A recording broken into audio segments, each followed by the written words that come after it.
do an audio sync here. And we're rolling.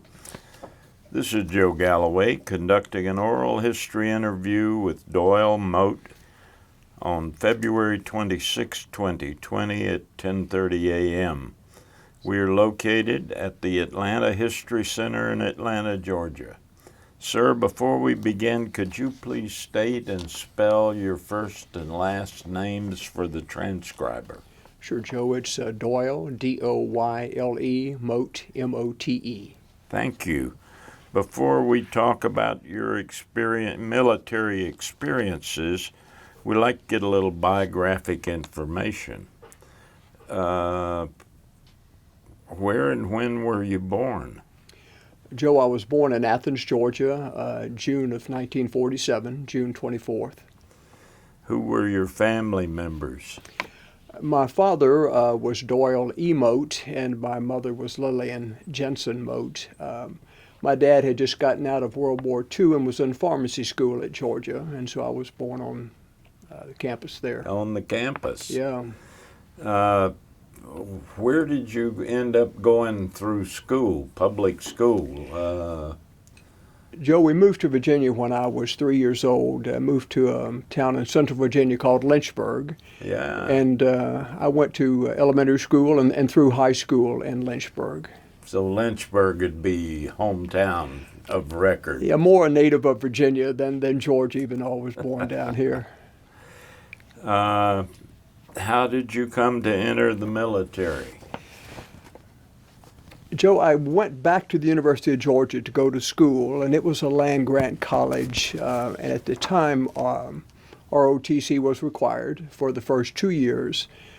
My dad had, as I mentioned, had been in World War II. He had been in both as an enlisted man and then went to OCS. My uncle had done the same. My mother's sister, her husband, my uncle, had also been in the Army, gone through OCS. He had actually been at Pearl Harbor. And talking with the two of them when I went to college, they said it's great if you go for 2 years as ROTC, but they told me gold bars will get you more than gold stripes will. And so I went on and completed 4 years of ROTC at Georgia and then was commissioned after that. What year? I was commissioned in June of 1969. 69. Vietnam War's really rolling. It was. It was interesting because my uncle had been in Vietnam years before, but I think it was called French Indochina at the time, and I really didn't even know where it was. But you're right. When I was on the campus in the mid and late 60s, it was obviously the topic of discussion for everybody. In fact, the final page of our yearbook in '69 was a draft notice, and so it was on everybody's mind. That's for sure.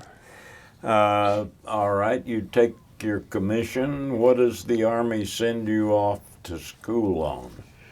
First place I went, Joe, was to Airborne training at Fort Benning, and that was an awakening for me. It was I was there in July of '69, and I remember the first time I went down. Of course, I was coming out of college.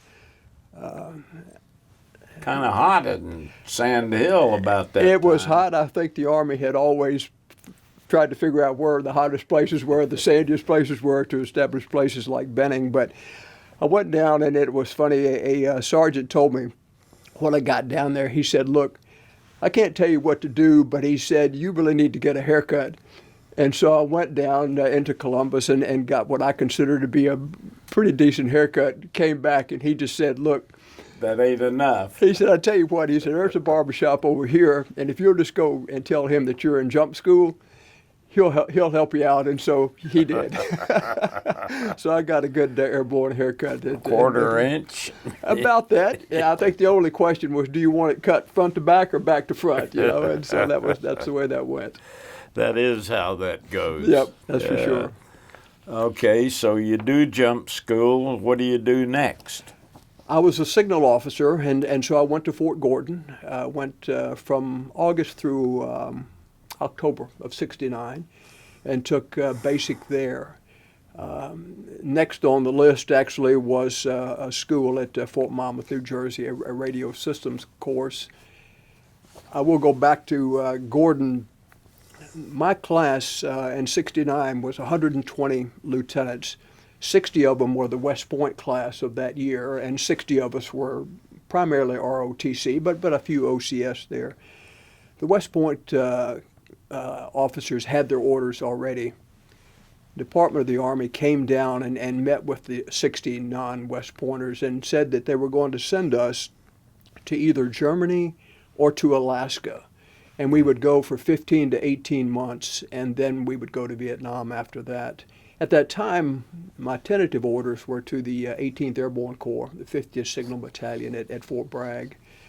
But after going to Fort Monmouth and my orders were cut that I would go to Germany, and so that's what I did. In June of '70, I went to Germany, and my wife, we got married actually in June of '70, and she came over a couple months later, and then we stayed there. And by the time the 15 or 18 months were over, really very few guys were going to Vietnam at the time, and so they were taking them out Yeah. as fast as they could. They sure were, and so we were extended. You know, I think we went to Germany indirectly because of Vietnam. The government seemed to be wanting to ensure Germany and allies that we could provide troops there. And in fact, each year I was in Germany, we took part in an exercise called REFORGER, which was return of forces to Germany is what REFORGER stood for. And I think that was the effort, and so we were extended, as you know then, and we stayed. My obligation was up in June of 1973, and so I out-processed then. If I recollect right, the condition of the Army in Germany at that time was pretty low on readiness and discipline, and there were some issues around that, and like I said, REFORGER I think was an effort to enhance that, to demonstrate that we could be ready. In fact, the signal company that I went to had only been in operation about a year before I got there. That was the 472nd Signal Company. We were part of what was called at that time the 7th Corps Support Command. Later, that name became the 2nd Support Command, but we supported 7th Corps. And you're right, we did a lot of work in the Signal Company to be ready. The overarching mission for all the troops there, frankly, was looking at the Fulda Gap. At that time, that was where the thinking was that if the Cold War, broke down and troops came in from the east, the Fulda Gap was one of those. That's where you have to stop them. That's right. And I think as it turned out, the U.S. had more of southern Germany, including the Fulda Gap. I think our allies had more of the northern part of Germany and another possible entrance into Germany there. But our total mission as a signal company was to be able to get toward the Fulda Gap and be part of that element that would stop incursions into Germany again if the Soviets and their companies decided back to do home, there are anti-war protests and demonstrations and racial tensions and all of that going on. How much of that translates to where you are in Germany? It's interesting. A friend of mine currently is reading a book called The Summer of '69, and I told her, I said, "Gee, I lived that," and you're right. All those things that you said were going on. Certainly while I was in school, when I was here in the States, it was obvious at all the time. When I got overseas, it was still there. You could see that played on a lot of people, what their commitment was to the service, and honestly, just in day-to-day life, just not so much from Germans, but just within, I think, in the Americans, around it. There was always that element of, is this the right thing to be in the military? I think so many of the guys we were in our early 20s, and for years we had experienced, whether this was the right thing or not. A lot of our friends or contemporaries, headed to Canada. A lot of them, sought other ways to avoid being in the military. But I think it was always there when I was overseas, a little more underlying than it was here, but I think it was always there. In fact, when I was at Fort Monmouth is when the first draft occurred. And at that time, I remember thinking, I want June 24th to be number one. When they pulled the ping pong balls, I came home from school that one day up at Monmouth and, watched it on TV, watched them pulling the balls out. And I said, I'm already in. I just assumed June 24th be number one. Joe, it was number 363. I said, Okay. I said, but hey, I had no regrets about being in, but it was just one of those odd things that you think about, and almost last. almost last. First. They, and in the Lynchburg, they wouldn't have found me with a map. If they would never get down that far. But another piece of that was that every summer when I was in school, I would have to go home and go to the draft board and tell them, I'm still a student, I'm just home for the summer, because I would be reclassified from, 2S to 1A, and I would have to go down and just say, look, I'm just home for the summer, and then I would go back and I would be reclassified as a student in good standing. And so that went on for, 4 years, which I think was another part to your question of how that just always played in. Everything that was going on, it just, that was always in the back of your mind that, the draft was coming, the military, the Army was here already. And so there was going to be a commitment one way or the other. And so it was Now, always your there. tour in Germany lasted from to June of 70 to June of 73. Yeah. Yeah. All right. 73, Vietnam is shut down. Yeah. In fact, I got home and watched, the hearings are around President Nixon and all of that. But as you say, all of those things were going on at that time. A lot of turmoil, and of course President Ford came in and really tried to say, I've got a commitment to get troops out, and it probably didn't go as smoothly as they had wanted, but but you're right, that was a time of turmoil, that's for sure. Great amount of it. Yeah. Now, when you came back, you were done with your commitment? Right. I had a commitment to 2 years of inactive reserve, but I will tell you that I did go back to school, went to graduate school, and I joined a reserve unit, again, just because I thought it was a good thing here. And so for a couple of years, I did that until my work made it a little more difficult to do that. But 310th Civil Affairs Unit here in the Atlanta area. Yeah. Where'd you go back to school? Georgia. Georgia Tech. Georgia or? University of Georgia, University. Studying? I was a journalism major and went back to School of Journalism there. Did you practice it after you got out? It's interesting, Joe. I've always thought that journalism gave you a good background in communicating, regardless of what you did. When I was in graduate school, a professor came in one day and said, "How would you like a job?" And I said, "Sure. What do you need me to do?" He said, "No, I'm talking about a job." I said, "Well, sure. I'll be glad to do that." There were two men that were there from, it was Bell South, Southern Bell at the time, ultimately became Bell South.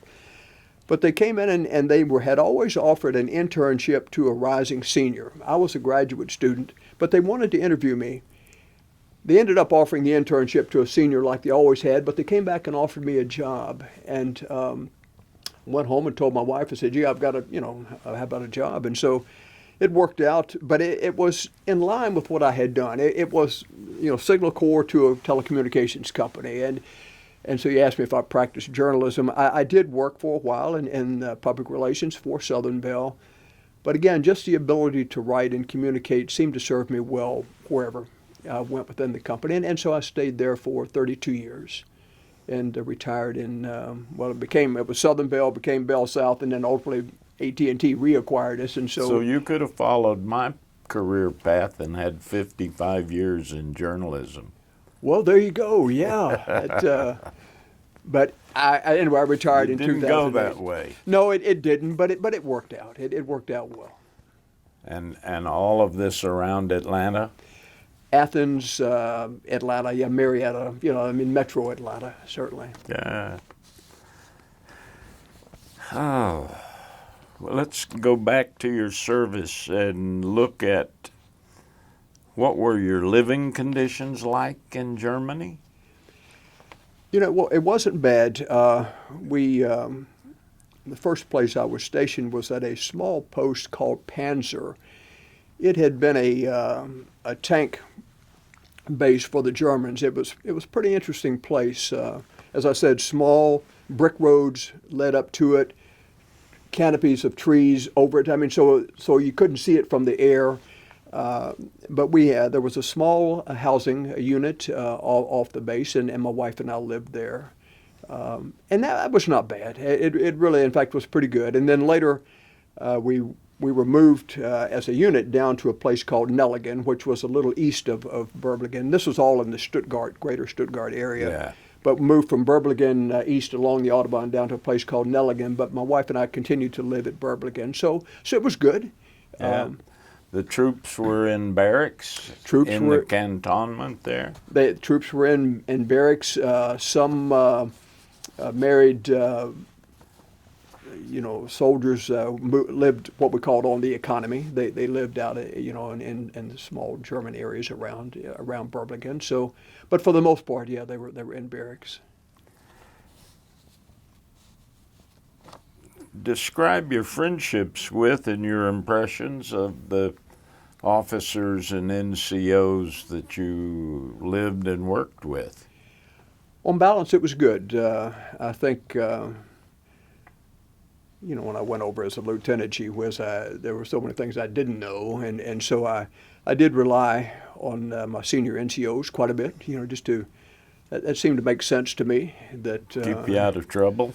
Well, yes, and just like the haircut deal. I mean, the guy could save you a lot of heartaches, and so I had a good rapport with the people with whom I worked. Officers, same thing for the most part. Anytime you're in a large group, there are going to be people you gravitate to more than others, but still, I had no problems there. Did you form friendships with people from different racial and social backgrounds? I think you have to, and certainly I did. It was interesting within my signal company, and then honestly within our entire base. There were a number of people there from Hawaii. That was interesting to me. Obviously Americans, but a different culture, and I enjoyed that quite a bit. Clearly, a number of blacks. I played a lot of basketball and some other things that just drew guys from anywhere together, and so I did. I formed quite a few good relationships. One of my good friends was an officer that I had actually housed with at Fort Monmouth. He was from North Carolina, had gone to North Carolina A&T, a young black man, and he and I had a real close relationship. One of the tragedies of it, though, he was ultimately killed in Germany, and which always you think is ironic. But what, a training accident or something? He was in an automobile accident. He was a passenger in a car, and I had to serve as his summary court officer, which was really was a tough time. But yes, the point of having the relationship that was a good one, and that was pretty common, I thought at that time. Yeah.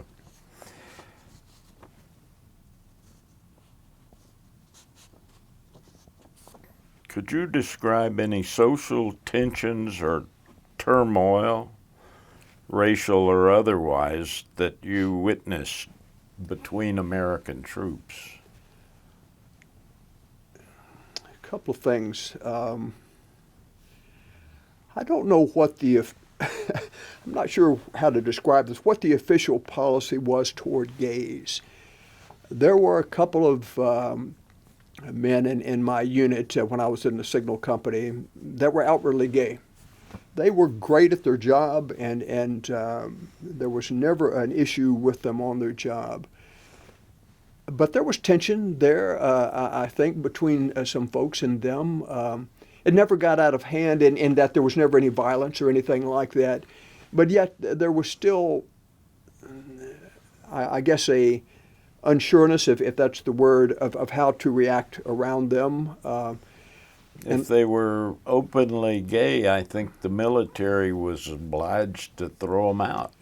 This was interesting because it never occurred, and that's why I said I don't know. Later on, you heard a "don't ask, don't tell" type of thing, but that was a long time away. Right, I was going to say in 1970 and 73, it wasn't that, but yet these guys were allowed to continue, and frankly, to the Army's betterment because they were good. They were good at what they did. That's what kept them then. But that was interesting to me. The other tension, I think, was sometimes,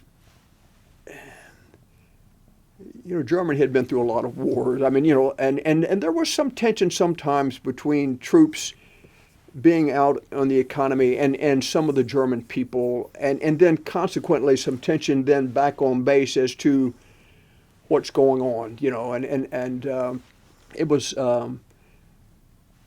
Joe, you asked about blacks. Some of it was around the relationship of black soldiers with German women.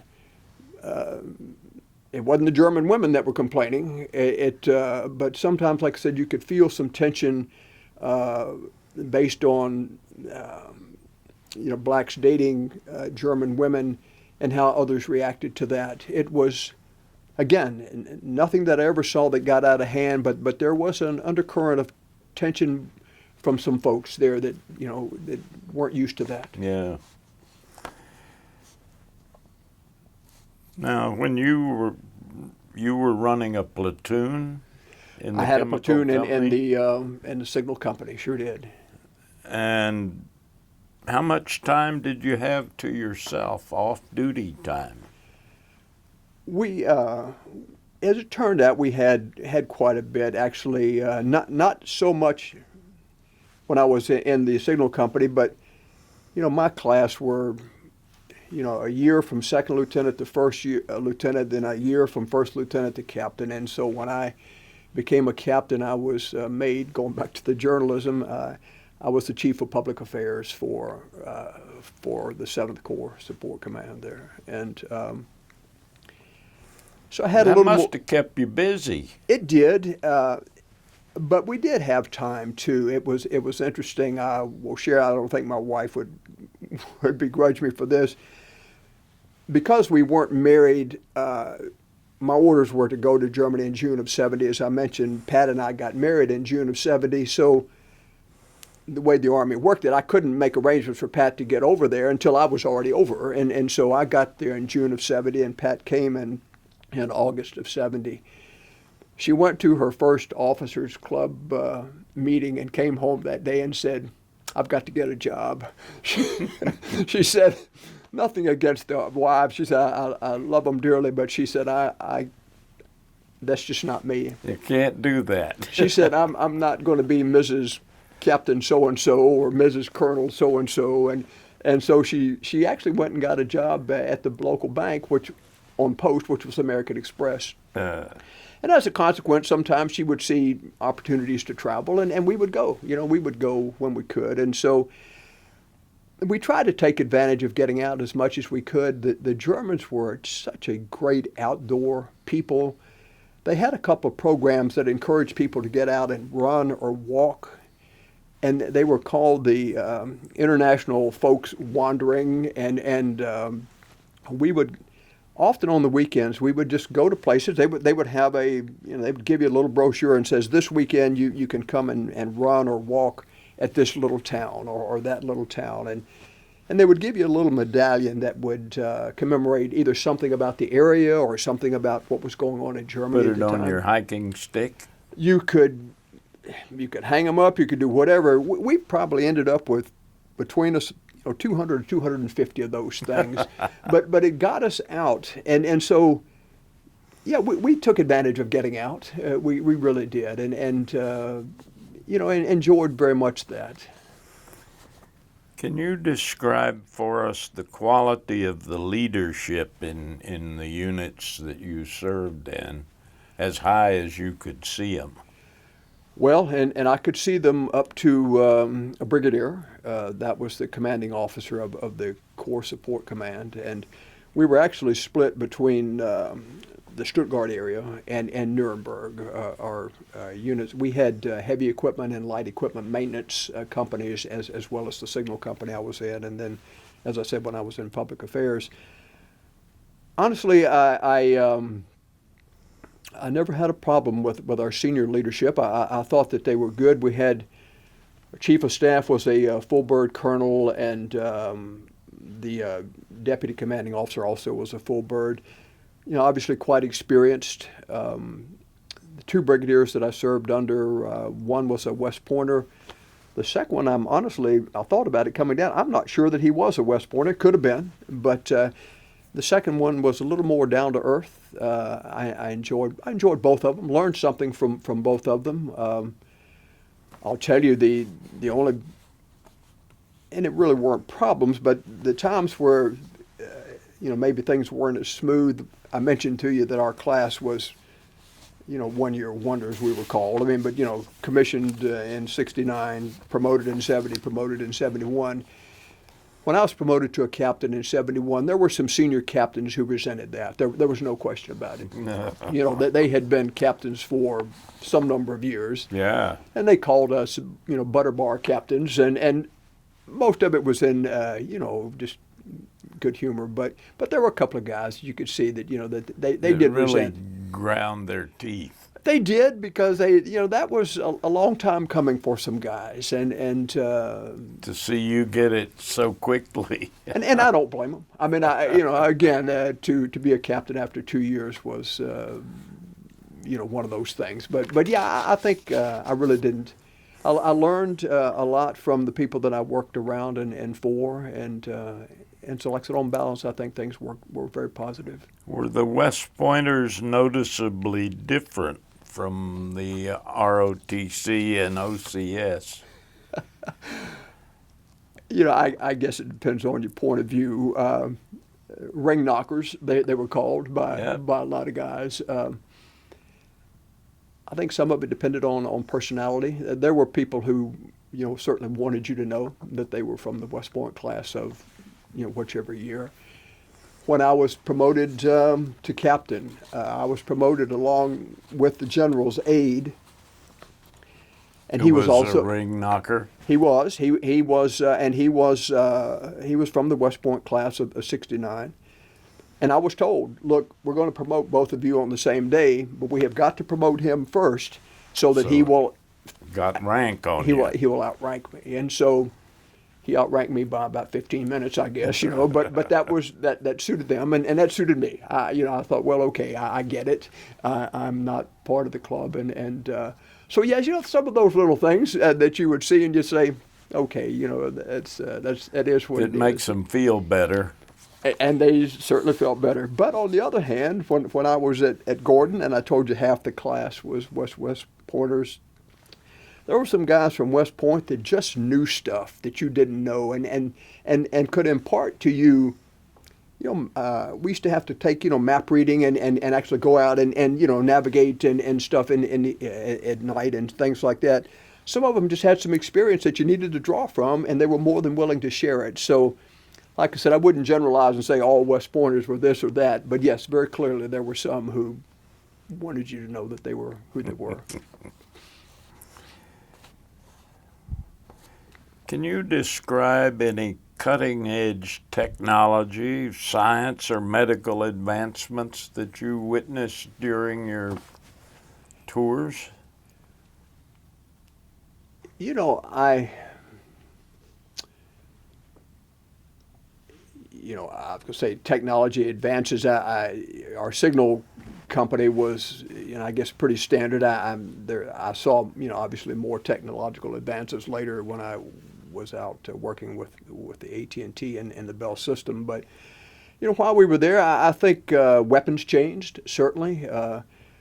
We went from, when I was first training, when I went to summer camp at Fort Bragg and coming up, we were using M14s, and then went to the M16s. Quite an advancement. I mean, as far as just the weight of the weapon, accuracy, those type of things. I don't know that I saw Fortunately, I really never had a lot of up-close dealings with medical, but I imagine that there were certainly things that occurred there that I'm just not aware of. But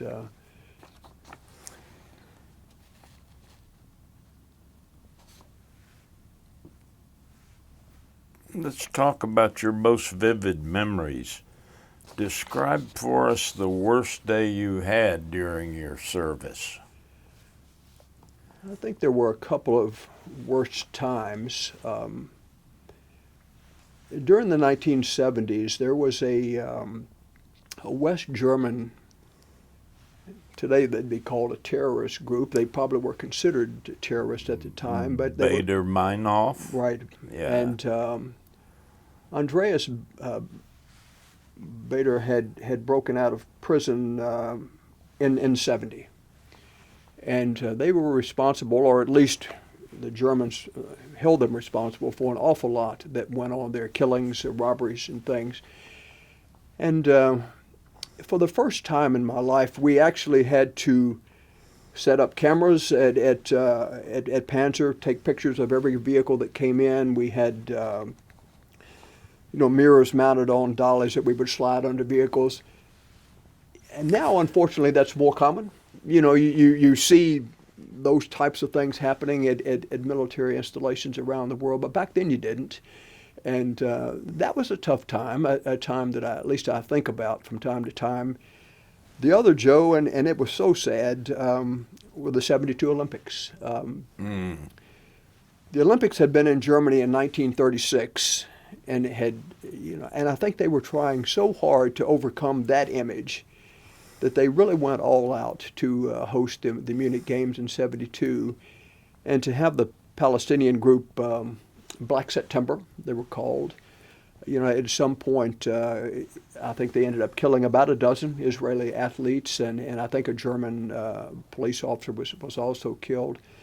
But that was a tough time, and tough from our standpoint that we had actually secured some tickets and had gotten them out to all the troops, and prior to the attacks, guys could go down, and they really enjoyed. After the attacks, no one could go down.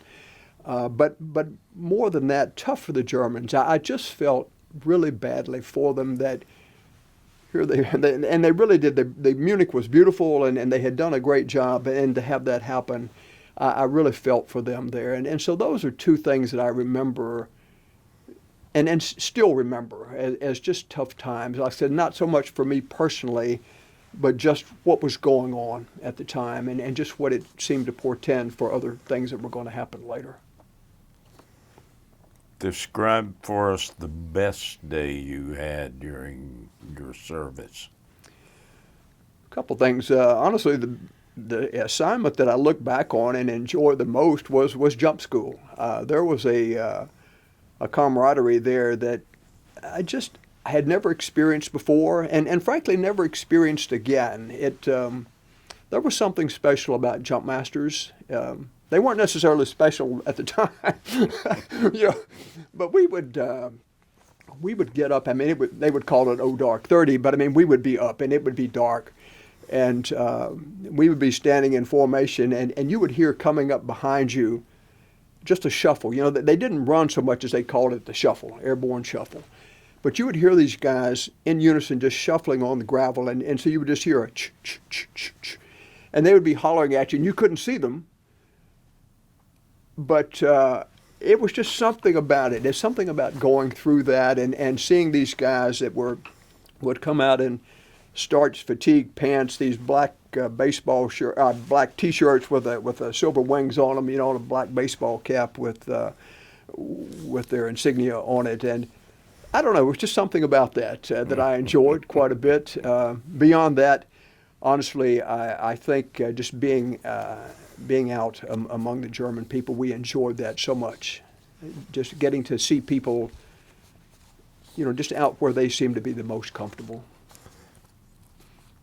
Was there a enhanced sense of the Vietnam War where you were at? Were people being sent from Germany to Vietnam?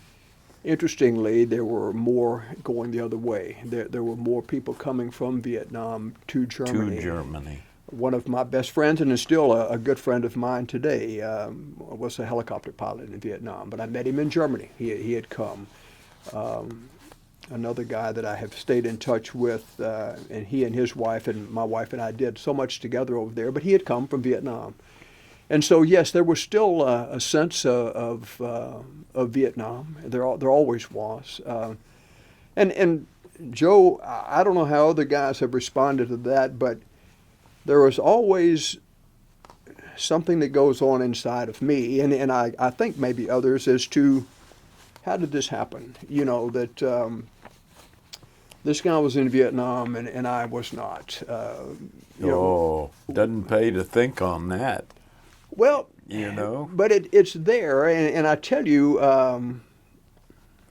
one year when I was working with Bell South, I had some work to do in Washington, and for years I would not go to the Vietnam Memorial, but one day I did, and I think there were like 24 guys from Lynchburg. Now I didn't know them all. Some of them had, maybe just that had been their hometown or something, but there were, I think it was 24 guys listed as being killed, and they were from Lynchburg, and that really struck me. And like I said, so I've never known exactly how to deal with that, and it is something I do think about.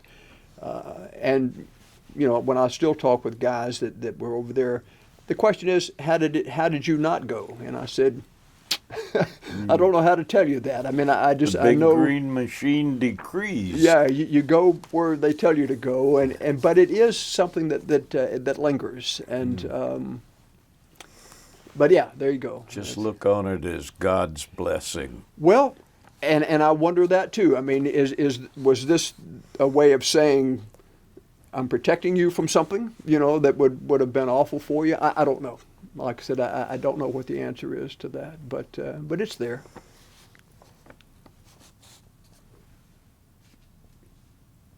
How much news did you receive in Germany about the war in Vietnam, about domestic politics, social movements, Stars and Stripes? Stars and Stripes, quite a bit. Armed Forces Radio. That we had no television. Like I said, we would listen to Armed Forces Radio, and of course the hours differences would skew some things. But Stars and Stripes a lot, and they were pretty decent. I mean, it was a good paper, I think, and you could get. What was it called? The Herald Tribune, maybe, or the Paris Herald Trib. That was good reading. Yes, and you could get that periodically and see some things that were going on.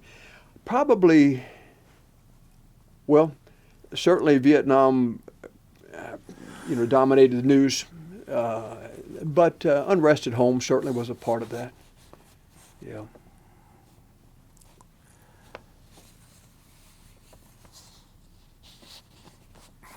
Did you have a sense of what the general feeling about the Vietnam War was among the local population around your base?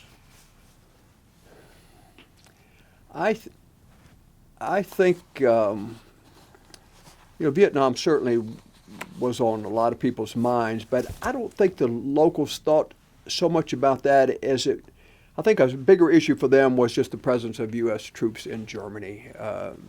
Some good, some bad, frankly, about that. But because Germany wasn't, I think I'm right in that. I don't think they had troops in Vietnam. I can't recall that. They did not. I was going to say I didn't think so.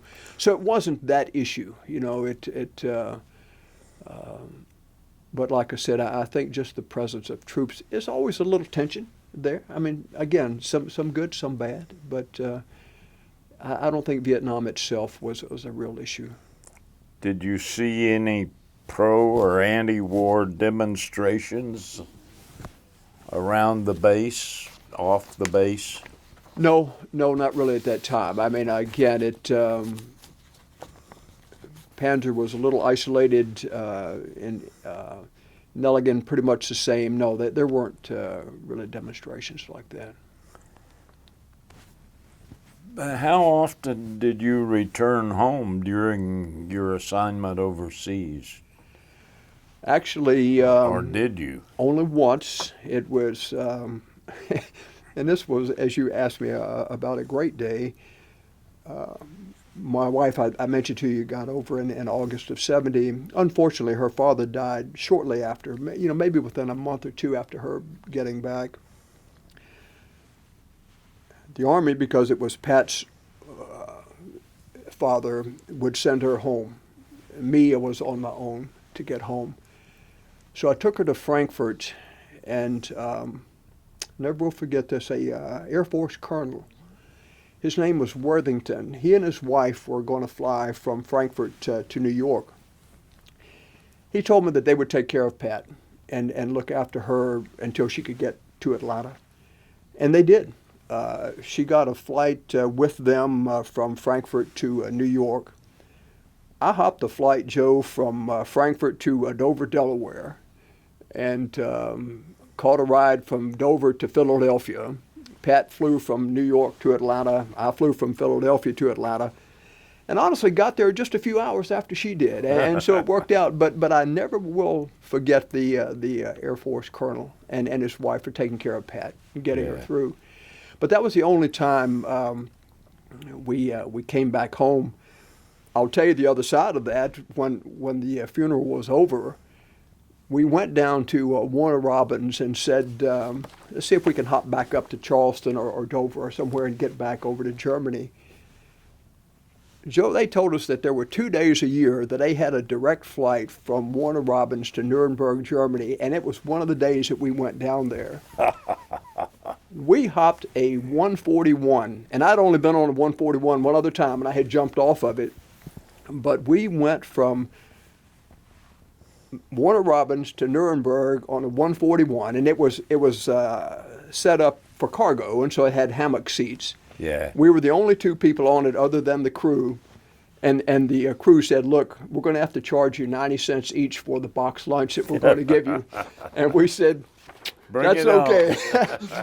we can afford that. We can afford 90 cents. And so we flew directly from Warner Robins to Nuremberg, and then caught the train from Nuremberg to Stuttgart, and then a friend picked us up in Stuttgart. But yeah, that was a terrific happenstance. But good happening. Yeah, there. it was. It was great. When did you finish your commitment and leave the commission? June of '73. June of '73. Yeah. So after you came back from Germany, you still did a couple of years. I was, well, I'll go back. Yes, when I had actually resigned from active duty in June of '73. Like I said, so I had been June of '69 to June of '73 on active duty. Then, so it must have been a couple of years after that. Like I said, I went back to graduate school. So somewhere around '76, '77, I did join a reserve unit, but I had, and I went in as a captain into the reserves, but I only stayed there a couple of years because my work really did start to, interfere with that, and so. But yeah, but my active duty commitment was over in June of '73. Did you have any difficulty readjusting to civilian life after the Army? My wife and I talk about this from time to time. Not so much, the military. It was where we were. Berblingen, where we lived in the Stuttgart area, was about an hour east of the French border and about 2 hours north of the Swiss border. Joe, we could get in our car and drive to Switzerland like I could drive to Athens today. We went to Italy on weekends if we wanted to, it just depending on what was going on.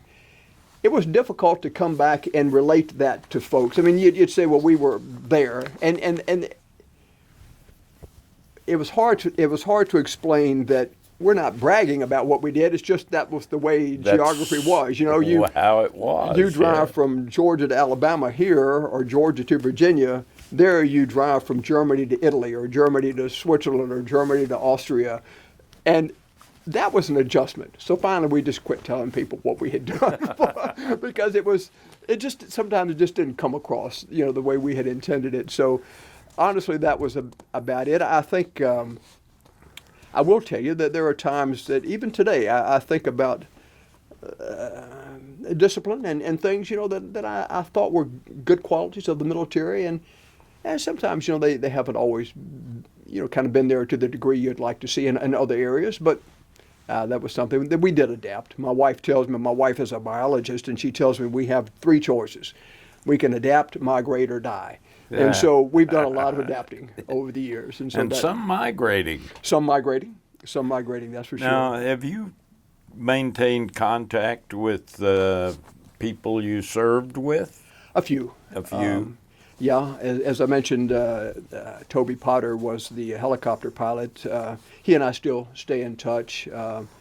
Bob Crenshaw was another guy that we were very close to in Germany. Probably half a dozen guys maybe. Yeah, that's about it. Did your military experience change you and affect your life afterward, for good or for less good? I think for the better. I won't say when I went into the Army I was the most mature guy. I was mature, I thought, but looking back on it, I'm thinking, gee, I've learned maturity there. I learned responsibilities that I probably wouldn't have had I gone to another job. You were forced to deal with certain situations. I always appreciated that. Like I said, I learned some things about myself and about dealing with other people in the Army that I think have served me well over the years. So, yeah. How do you think the Vietnam War is remembered in our society today? My sense is better now than it was in 70 or 73.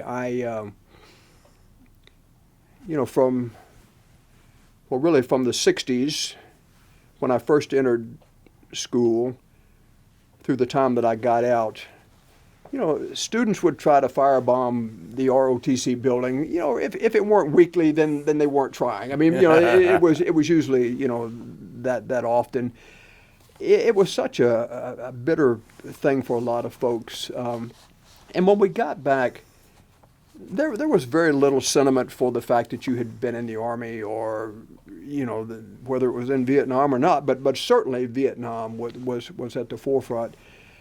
I think now, and maybe it's because of, Desert Storm and some of the things, I think Vietnam vets are looked at with more respect and more reverence now than they were back then. I think it was a tough homecoming for most guys because for whatever reason they were there and they gave it their best shot, I think, and some of them paid severe prices for it.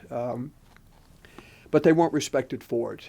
But whereas now, Joe, I volunteer 3 mornings a week at the Shepherd Center, which is a catastrophic care hospital here in Atlanta. And some of the groups that come through are military guys. There's a program called SHARE. But I help different people exercise in the gym. But I come in contact with a lot of those troops too, and there's a greater respect for them, and I do appreciate that. And I think as a consequence, then I think guys that are my age can feel a greater respect for us now than we did back at our time.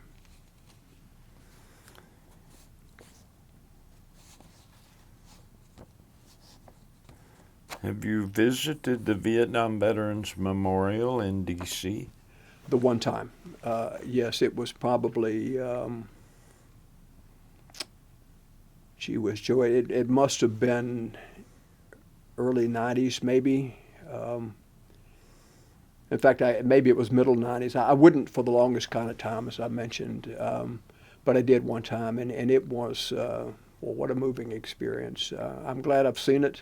But like I said, it also just, made me think, and I still think about it a lot. Mm. Is there anything I haven't asked you would like to talk about? No, Joe, you've been very thorough, I think, and I appreciate the time. I've enjoyed it. You've heard about the 50th anniversary of the Vietnam War commemoration. You're part of it today. Yeah. What do you think of that? Again, I think it's important. When I went to the Vietnam Memorial, there was also the Korean War Memorial, and that was a forgotten war too. Yeah. You know, prior to Vietnam, but now those guys, you know, probably very few of them still alive, frankly, but some certainly. But I think that they're getting the respect that they're due, and so I think things like this help. I think they are a difference maker for folks, and so I am glad. I'm glad when there are endeavors like this or efforts like Well, this. they're meant to be. Yeah. And have you received your lapel pin? No. Oh, well, we'll fix that right now. Well, you're a good man. Thank you very know, much. When my dad and my uncles came back from World War II, they all wore a lapel pin they called the ruptured duck. Ah, It was it was an official Army discharge pin. okay. And if you didn't have one of those on your lapel in 1946, you couldn't get elected dog catcher anywhere in America. That's funny. So we thought, for this era of veterans, we've got the eagle, and on the back it says, "A grateful nation thanks and honors you." Well, Joe, that's very kind of you. Thank you. Yeah, I'll even put it on and not do a blood stick on either one of us, I hope. Oh, that's great.